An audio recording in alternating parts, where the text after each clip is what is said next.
Hello everyone. So I have with me Dr. John Anderson on the line right now. He's a oceanographer and director of Rice Shell Center of Sustainability, and he's going to speak about sea level rise. And I also have with me Dr. Sean Robinson on the screen. And he's going to give us, Dr. Sean Robinson is a lecturer of physics at MIT and also a member of the Coastal Advisory Committee for the Township of Marshfield, Massachusetts, to provide us kind of a different perspective as someone who is kind of taking a leadership role in kind of the local community on preparedness and sea level rise. So Dr. John Anderson, I'll start with you. Just tell us about sea level rise and what's in store, and kind of give us a framing of the science. Okay. First of all, when we talk about sea level rise, we need to remember always that there's two components of sea level rise. There's a global sea level rise that's due to the expansion of the oceans and meltwater from glaciers and ice sheets primarily. And then there's adjustments in the land surface. Here along the Gulf Coast, the land surface is actually going down due to subsidence. Along the New England coast and to the north, it's actually going up due to rebound from when the ice sheets existed in that area. So that part of sea level, the what we call the tectonic component, can vary regionally. It's also important to recognize that global sea level, actual sea level itself, which we call USSC, can also vary. And in fact, it does vary quite significantly across the surface of the globe because as the ocean melts, it heats up and as ice melts, and relative sea level goes up, the rate at which it goes up varies across the globe due to differences in gravitational attraction, things of that sort. There are actually places on Earth where sea level is going down again. The average rate, the global rate, is around 2.5 to 3 millimeters, closer to 3 millimeters per year. Mm-hmm. In terms of what's in store, in the forum, Dr. Jeremy Shakun, said for about every Celsius of warming, kind of the general estimate, based on the latest knowledge, is that kind of translates into about 7.5 feet of sea level rise, kind of commitment. I probably should have given you a forewarning on that number, but does that kind of make sense? Or I guess that's kind of the global average, because if it's different in different areas. It's on the high side. I think that the probably, but again, there's a lot of uncertainty here. But I think most the IPCC and the most recent IPCC report sort of put that at the high side. Whereas a more moderate rate would be in the range of about 3 to 4 feet per year, but still not a rather gloomy scenario. Mm-hmm. Mm-hmm. And that's 3 to 4 feet commitment per degree Celsius. Feet by the end of this century. Okay. And in your post, you kind of compared the, if we could switch over to preparedness. In your post, you talked about the preparedness of Texas versus other states. And you actually said that, Texas is in a state, in denial when it comes to sea level rise and preparedness compared to Louisiana, which I found surprising. I mean, is that still hold true? And I would add that Texas is not the only state. In fact, the Florida legislature has passed legislation that, in essence, prohibits, use of predictions for sea level rise, what they call predictions for sea level rise, for planning purposes by state agencies. So that's denial as well.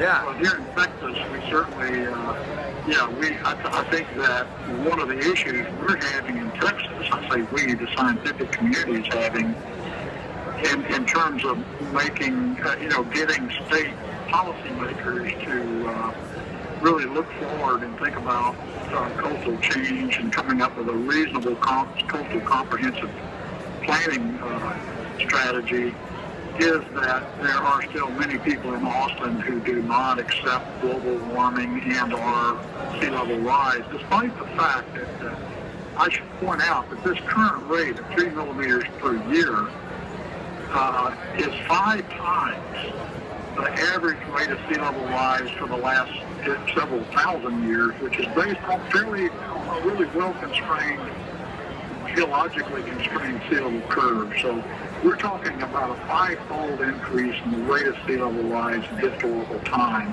And despite that compelling scientific documentation, there are still people who deny that this is happening.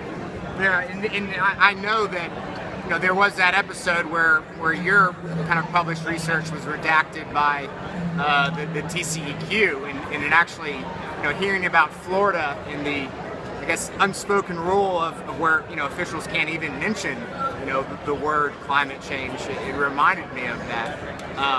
But going back to what's the threat that this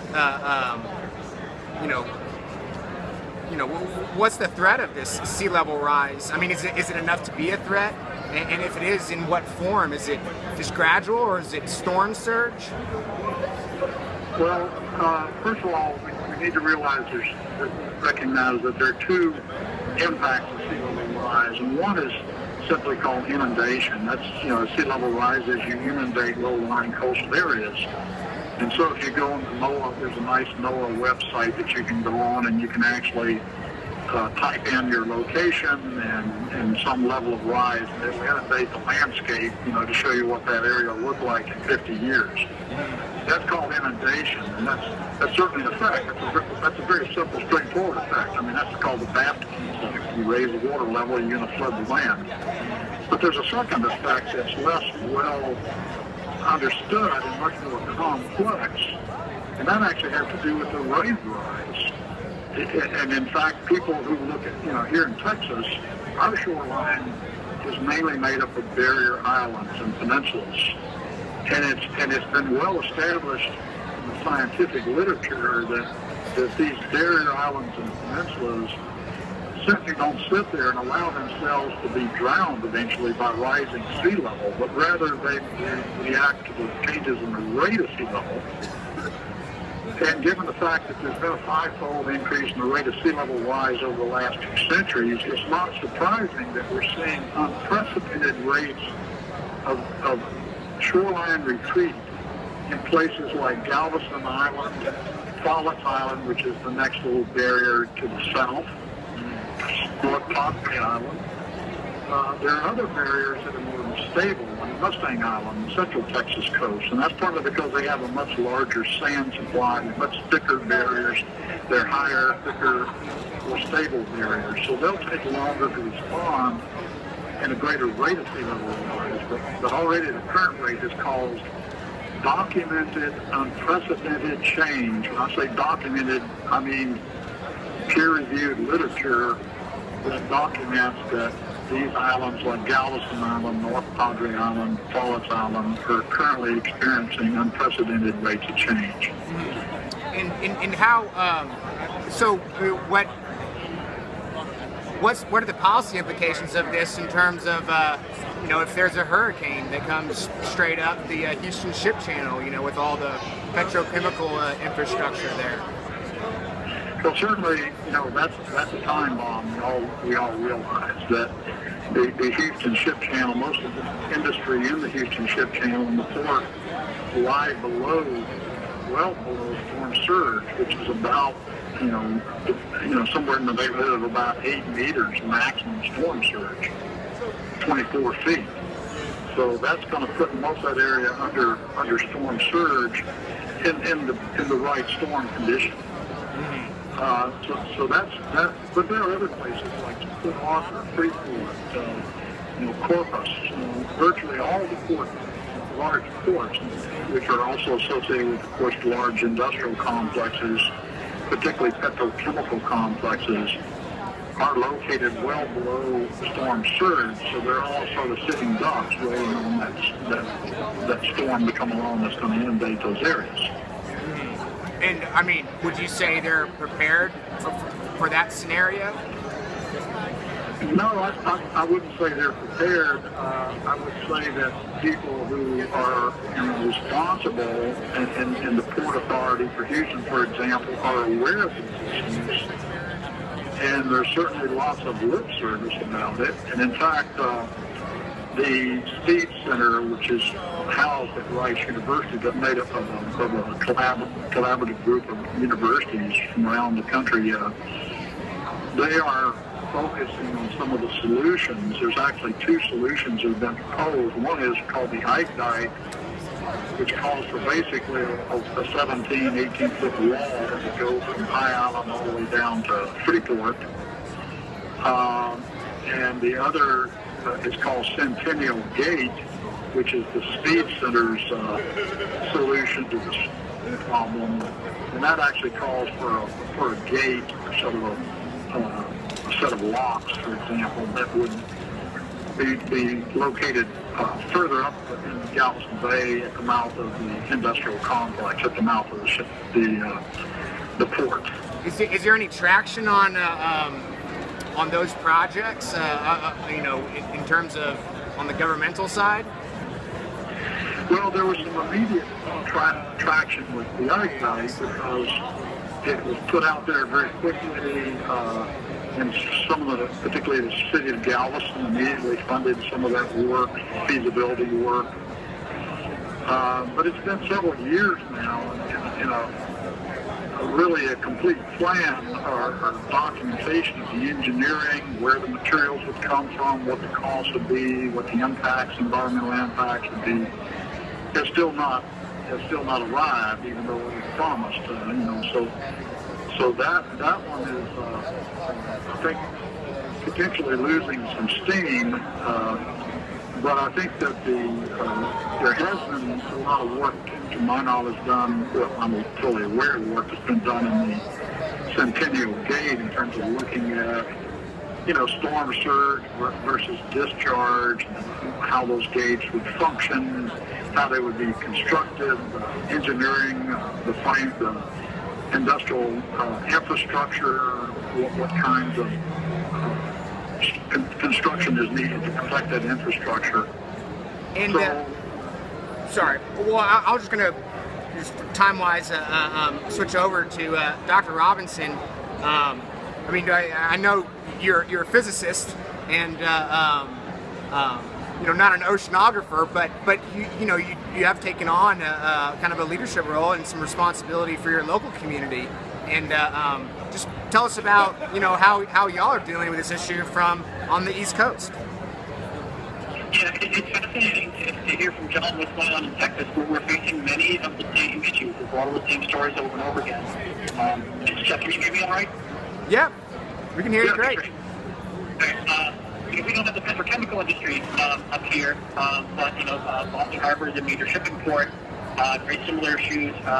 Here in southern New England, we still have a net of items of land, a lot of land, soil compactification. It overwhelmed the glacial rebounds. We still have net subsidence, not nearly as much as on the Gulf Coast. So we're still seeing a net sea level rise, and about a similar rate. I'm still young and dumb enough to be optimistic about a lot of things. We do have a lot of government leaders who are more willing to be proactive and look at that compared to what John described. So it's nice that they, as scientific community, that the political leaders are actually reaching out to us and asking for help. So it sort of starts off with there. But still, there's a lot of work. There's a lot of work to be done. It's in some sense there is a lot of people know what the right answers are in certain regards.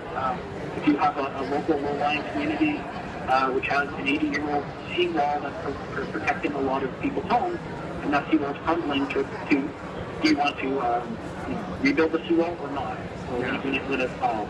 Do you want to, the beach that was protecting the seawall, which has eroded away partially because of the seawall, do you want to replenish that beach and protect people's homes or do you not?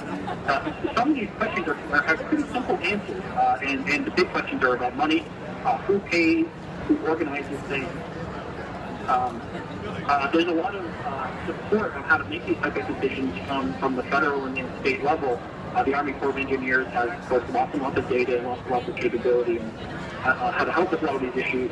But it is interesting that whereas we hear a lot of the dialogue from politicians at the national level, at the end of the day, a lot of action has to be taken at the local level. I'm trying to talk a little bit about Galveston, funding its study, not Washington. It's the mayors and the city councils, or North Missouri, we have boards of selectmen and town meeting as a form of government.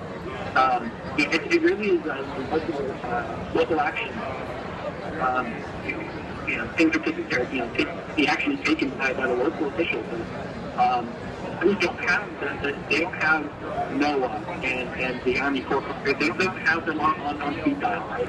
Yeah. Speaking of kind of the action that the local community can take, or the state side and the federal side.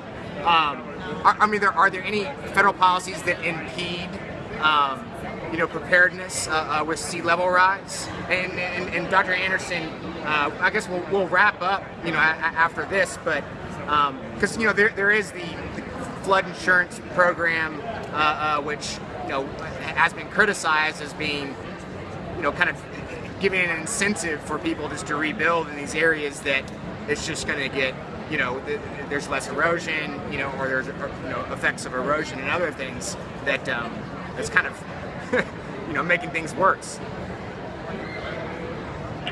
First of all, I want to say that the thing that concerns me the most about these issues is not so. I'm concerned about how people are subsidized to build houses right on the beach, and then after a storm they're allowed to rebuild on the beach. And I'm talking about houses that are right on the beach, which are the ones that have suffered the greatest damage by far. A lot of municipalities, including Galveston Island, the city of Galveston, have refused to pass setback ordinances, which would require people to build back from the beach, a certain distance. And that's just a common sense thing, in my opinion. But it still is.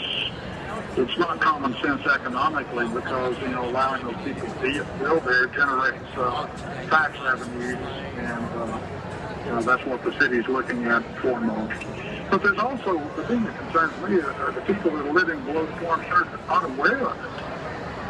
If you look at storm surge maps in the Galveston Bay area, a significant part of Nassau Bay area is below storm surge. Now, those people might be the first to point at the coast, people living on the coast, and say, well, we don't want to subsidize them. But in reality, when it comes down, not so much subsidies, but just human life and infrastructure and endangering those lives and putting people in harm's way. I'm really more concerned about the people who are living in harm's way, who are not aware that they're in harm's way. And is there any sources for people who can find that out? If they live in a storm surge zone. Well, yeah. There are sources that they can go to online that provide information about where the storm surges would be. And I must confess, I can't give you the website address. It's not the one that I currently. No worries. I'll just for a future post, I'll include it in there.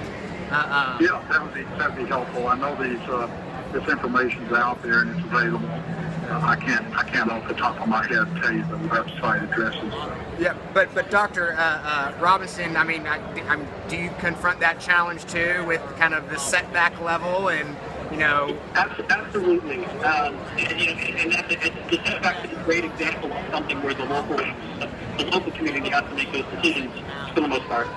And it's issue of people, living in a dangerous situation. It's the main thing to be concerned about. It seems live here. And I mean, when you have, so in our case, our community is currently going through its current FEMA map cycle with updating storm surge maps for the 100-year, the 1% per year storm. That's the FEMA benchmark for flood areas. And so right now we have a lot of people who know exactly what flood zone they're in because it's affecting their insurance rates. And these people who have mortgages are very aware of that right now. It becomes a little bit of a challenge because, the map actually would make this sort of say what's on average where a storm surge is going to go for setting insurance rate is not the same map you would want to make for an evacuation plan. For example, you need one is sort of an average case and one's the worst the maps you want to make. So communicating that to people, when we say the storm surge will be dead, it's actually not so simple. You actually have to understand, that just because the FEMA map ends at this line here and your house is outside, it doesn't mean you're going to be safe for all time.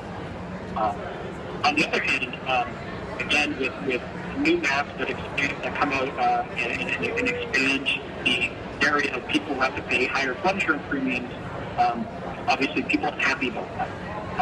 And there's an appeals process that goes through FEMA, and people know that. So right now we have a lot of people who are challenging it. I don't want to go out and say that they're denying that the problem exists, but it's sort of in their financial incentives right now to say, I don't care what FEMA says, I know my house is safe.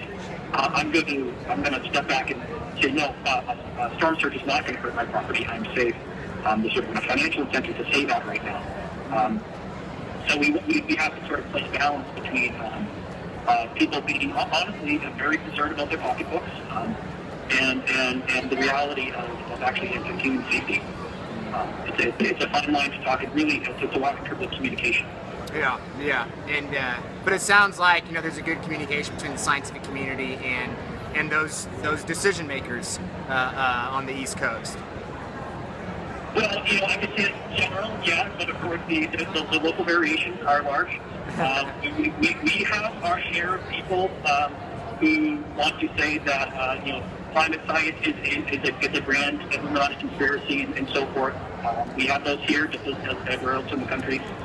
If I say I'm a scientist, I'm automatically just trusted by certain people. We still get that up here in the Northeast. It's not unique to other parts of the country. Yeah. Well, we're trying to get past that, and I really, believe it or not, like yesterday's panel, had two conservatives, policymakers, kind of having a debate that's solution oriented, which is a rare thing, and there's actually groups around here, and I hope to have some events with them, before this festival is over with, but. Well, we're out of time, and thank you, gentlemen, for your time. We'll probably try to run a short version of this as soon as possible on the website, and then might turn it into the longer kind of transcript into a post focusing on sea level rise. But and thank you for your participation in Climate Change National Forum. Thank you quite well from Michael. All right, thank you. Nice to be in Texas. All right.